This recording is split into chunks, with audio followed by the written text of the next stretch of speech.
Баршаңызға сәлем. Бүгін сіздермен бірге жаңа жылға ерекше сән беретін әдемі де дәмді туруст печеньесін дайындаймыз.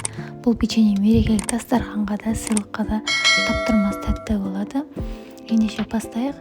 Ең алдымен тұсымызға бір жұмыртқамызды қант ұнтағын салып, венчиктің көмегімен осылай жақсы етіп араластырып алатын боламыз. Үстіне бөлме температурасындағы майымызды қосып, тағы да араластырамыз.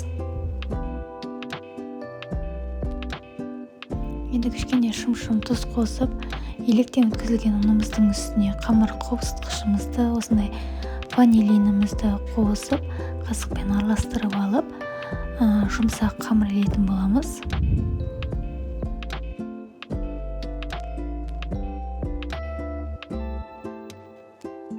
Мінекей осындай қолға жабыспайтын жұмсақ қамыр болып шықты. Қамырымызды теңде 2 бөлікке бөлеміз.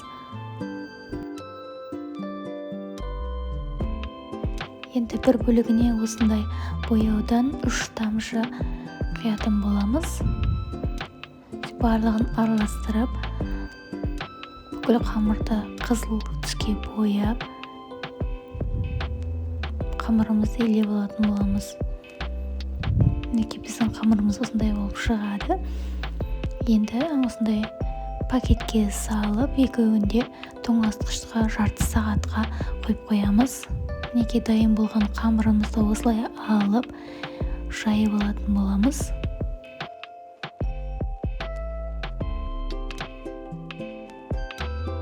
Ұзынша етіп жайып алған қамырымызды осылай пышақпен бір көлемде етіп кесіп алатын боламыз.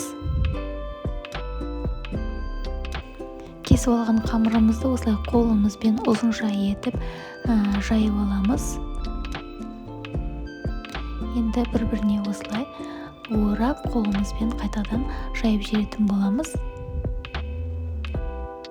Неге біздің печеньеміз дайын. Екіншісінде дәл солай жүгіт көлемінде жайып аласыздар.